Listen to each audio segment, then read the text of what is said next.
Big news coming out of New Orleans. So the Saints finally active in free agency. And no, I'm not talking about Cedric Wilson. The Saints have signed Chase Young, 1 year, $13 million deal, reported by Ian Rappaport. So good signing. All right, we're going to talk about it in this video. We're going to talk about the Chase Young signing, the impact it'll have on the field. But what I think is the big story is the impact it could have on the draft philosophy. So Chase Young as a whole, we all know who he is. So former Ohio State edge rusher, number 2 overall pick, former defensive rookie of the year for the Commanders, then goes to the 49ers, plays well in the Super Bowl. I'll say that. Plays well in the Super Bowl, and now getting a chance to kind of start anew, if you will, in New Orleans. So I like the signing. Okay, let me get that clear. All right. A lot of people, I've seen everything from this makes the Saints Super Bowl contenders, which my brother in Christ, we have a whole lot more holes to fill before we're a Super Bowl contender. Let's start with an NFC South contender. Let's start with an NFC contender before we go to the Super Bowl. I've seen everything from that to worst signing ever. What are we doing? Fire Mickey Loomis. It's somewhere in the middle. Okay. I think for the actual value, 1 year, $10 million, $13 million, whatever it ends up being, we know how the cap can work. We know how incentives work.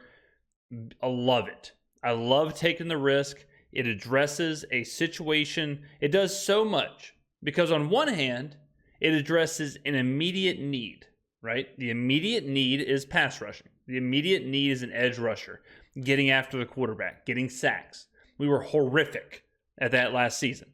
So in the immediate, it does that. It gives you a guy who you think can come off the edge, pressure the quarterback. And it also makes you younger. We've been saying the Saints need to get younger. The Saints need to get more talented. The Saints need to get a young core, whether it's through the draft or however else. Chase Young is only 24 years old. This guy is still very young. It's kind of crazy to think that he's already torn his ACL. He's already played for 2 teams. He's already played in a Super Bowl, and now he's playing for his 3rd team, and he's only 24. When I think about what I was doing at 24, it wasn't this, okay? So we've got younger, and it's relatively risk-free. It's a 1-year deal. It's a prove-it deal for both, right? It's a prove-it deal for Chase Young, and it's a prove-it deal for the Saints. Because the Saints are still figuring out, are we all in? Are we rebuilding? Is this a soft reset? What are we doing? Chase Young is proving, are you the defensive rookie of the year? Are you the guy we saw come out of Ohio State? Are you that player? Or are you the player that people are saying is takes plays off and he overruns the quarterback and that's why he doesn't get sacks and all of that? So I love it. I think it's exactly what the Saints needed to do. They needed to address the edge. And in this free agent pool, I mean, you can't do any better than this. You're getting a young player, a super, super high ceiling player. And that's something else with Chase Young where if he gives you a year like he did, and we'll pull up his stats right here. I've got all this pulled up for you, ladies and gentlemen. If you see his first year, so he plays 15 games, he has 7.5 sacks.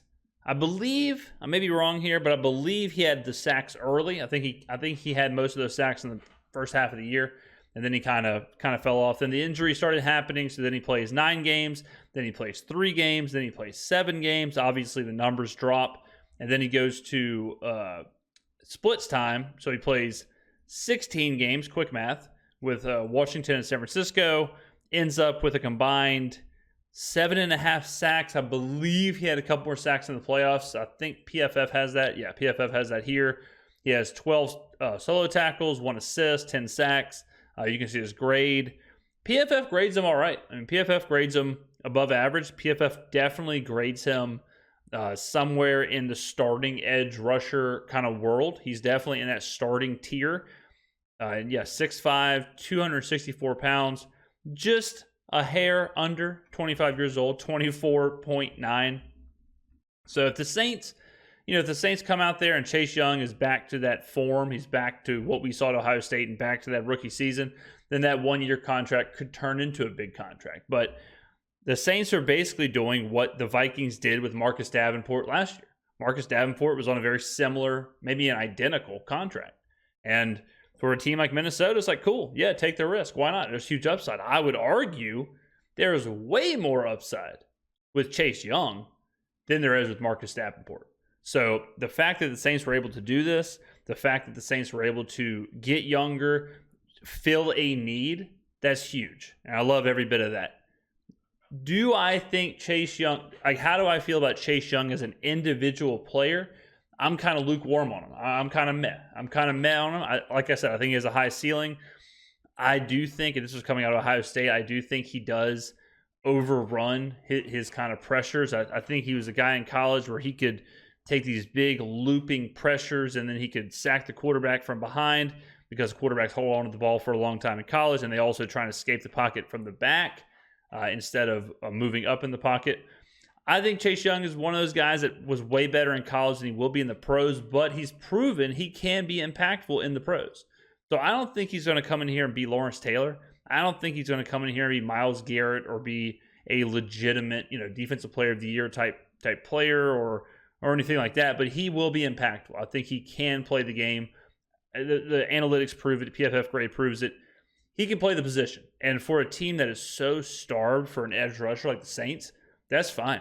If he just plays the position and he's just above average, which he's proven he can be his entire career, if that's the case, if you told me Chase Young will be a top 25 edge rusher, okay, cool. I'm love it. Yeah, re-sign him. Sure. Restructure it. Let it rip. I like that a lot. So I would say impact-wise, meh. Philosophy-wise, 10 out of 10. It's what we had to do. We got younger. We filled a need position. We did everything we had to do. Now here's where it gets a little interesting. What does this do for the draft? This whole time, I've been saying we need to get an edge rusher. We have to get somebody off the edge at pick 14. And I was saying, do not take an offensive lineman here if you have an edge rusher on the board. And I've been saying also Brock Bowers, for sure. Now this gives the Saints a little wiggle room, because they definitely don't have to reach now. Because before, you could think, well, man, if all the edge rushers go early, then the Saints may think we got to do something. We got to trade up. We got to reach. We got to make sure we get our guy. Because if we don't fill this position at this pick, we are screwed. This gives them a little bit of breathing room to where they just can take the best player available at basically offensive line or defensive end. If Latu is there or Dallas Turner slides, just making something up, then yeah, sure, take the edge. But if the edge if there's no one there and Joe Alt slides or you love whatever lineman's there, take a lineman. Now all of a sudden you can move around a little bit. And what I would do, now I'm about to really blow your minds. This is advanced draft maneuvers. I would basically count this as, okay, we have our edge rusher at 14. So now what you can do, because we know the Saints want picks because we have that big gap where we don't have picks. Most of our picks are in the 5th round. You can trade down now. So now you can look at the board and say, well, we really don't love any of the edge rushers here. Well, we really don't love any of the linemen here, but we do like the linemen in the mid-20s. There's a little bit of value down there. And sorry if you hear a siren. This is Gotham City when I'm trying to break some Chase Young news. So now you can take that 14th pick. You can trade down, get some of those 2nd, 3rd, 4th round picks, whatever it ends up being, fill up some of those middle rounds. And you can still take you can take your offensive lineman, or you can take your another edge rusher. Like, just because you have Chase Young doesn't mean you can't take another edge rusher. So, but before, I don't think trading down was an option, because before you had to nail that pick. Before you had to get the best player available at 14. The Saints probably had a better chance of trading up than they did trading down before doing this. But now it's like, okay, we can breathe. We can see how the board falls. We can go down. We can stay put. We can draft an edge rusher. We can draft Brock Bowers. We can draft a lineman. We can do some things. Okay, so that's another interesting little wrinkle. It takes a little bit.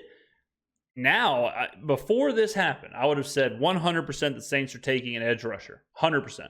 100%.